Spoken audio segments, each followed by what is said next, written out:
The question is, why did the Pentagon pay for it when it was so inferior?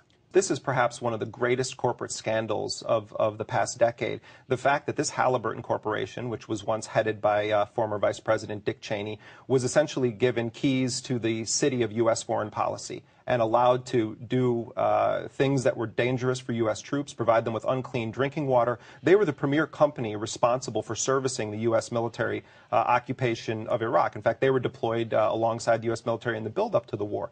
This was a politically connected company that won its contracts because of its political connections. And the fact is that it was a behemoth that was there. It was the girl at the dance, and they danced with her. Yeah, the Army hired a master electrician, I read in some congressional testimony, to review electrical work in Iraq. He's now told Congress that KBR's work in Iraq was, quote, the most hazardous, worst quality work he'd ever seen.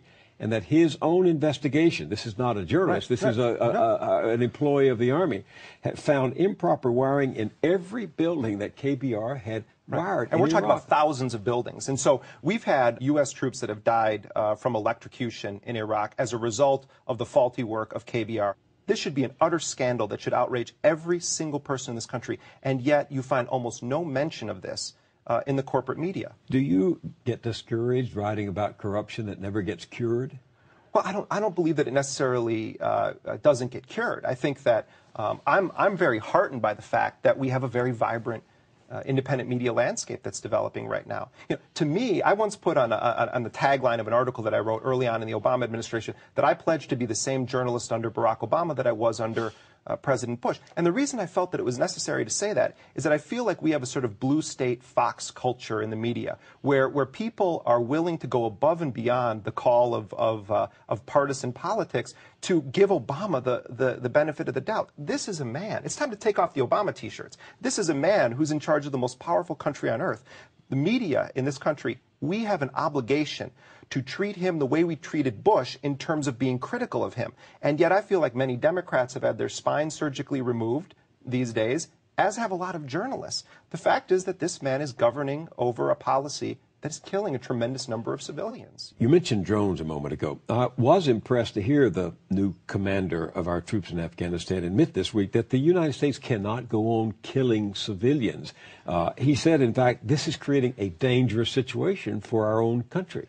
Well, I mean, on the one hand, those words are true. I think that the fact is that when you are killing civilians in what is perceived to be an indiscriminate way, certainly by the people of Pakistan, you're going to give rise to more people that want to attack the United States. They view themselves as fighting a defensive war. But never are the statistics cited that come out of Pakistan. 687 people are documented to have been killed that the Pakistani authorities say are civilians since 2006.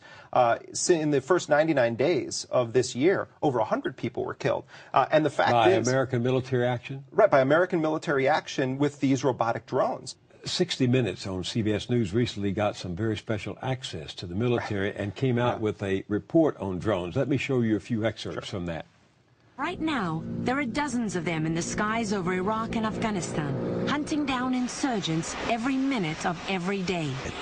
The fight for the pilots is on a video screen. Here, a truck full of insurgents in Afghanistan is being tracked by the pilot.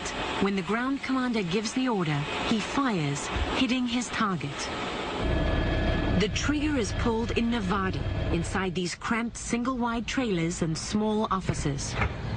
And that white spot that this guy is carrying is actually a hot gun. So it's been fired, and we already know that it's been used. We've met positive identification criteria that these are bad guys. And so now we can go ahead and strike these targets.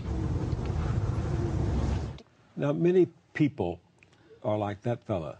They say that these drones are new miracle weapons that enable the United States military to kill the bad guys, as he said, without exposing Americans to danger. There's truth in that, right? Now, I have a lot of respect for Lara Logan, the CBS correspondent. She's really put her neck on the line and been in the thick of battle and has been injured in battle. But I think that this piece was propaganda. She allowed the military to make claims about the effectiveness of their weapons that are being contested passionately by the people on the ground in Pakistan itself. I recently did an article about Time Magazine's coverage of this. They said that the Taliban are using civilians as human shields, and that's why so many civilians have been killed. Their source for that was an Air Force intelligence officer who was allowed to speak on as though it was a Pentagon press release. I think that this is sick, where you turn war essentially into a video game that can be waged by people half a world away. What this does, these drones, is it sanitizes war. It means that we increase the number of people that don't have to see that war is hell on the ground. And it means that wars are going to be easier in the future because it's not as tough of a sell.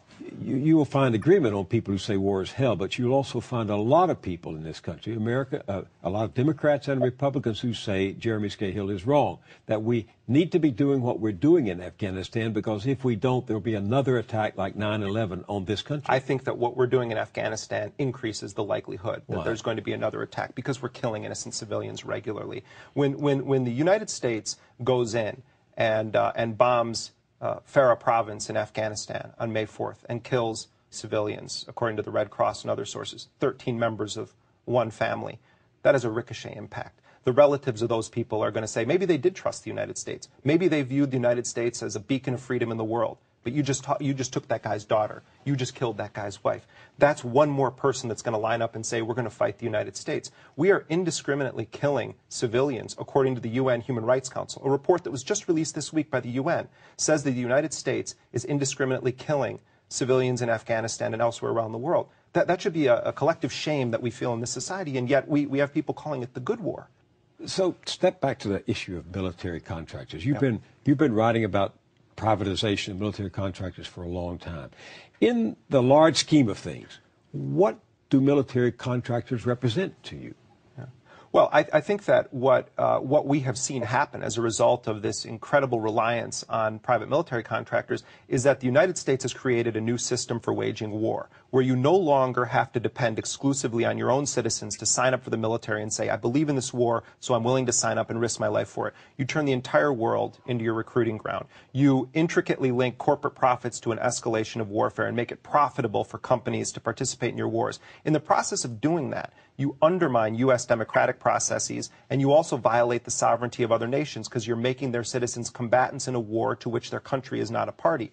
I feel that the end game of all of this could well be the disintegration of the nation-state apparatus in the world, and it could be replaced by a scenario where you have corporations with their own private armies. To me, that would be a devastating development, but it's happening on a micro level, and I fear it will start to happen on a much bigger scale. Jeremy Scahill, thanks for being with me again on The Journal. It's been an honor, Bill.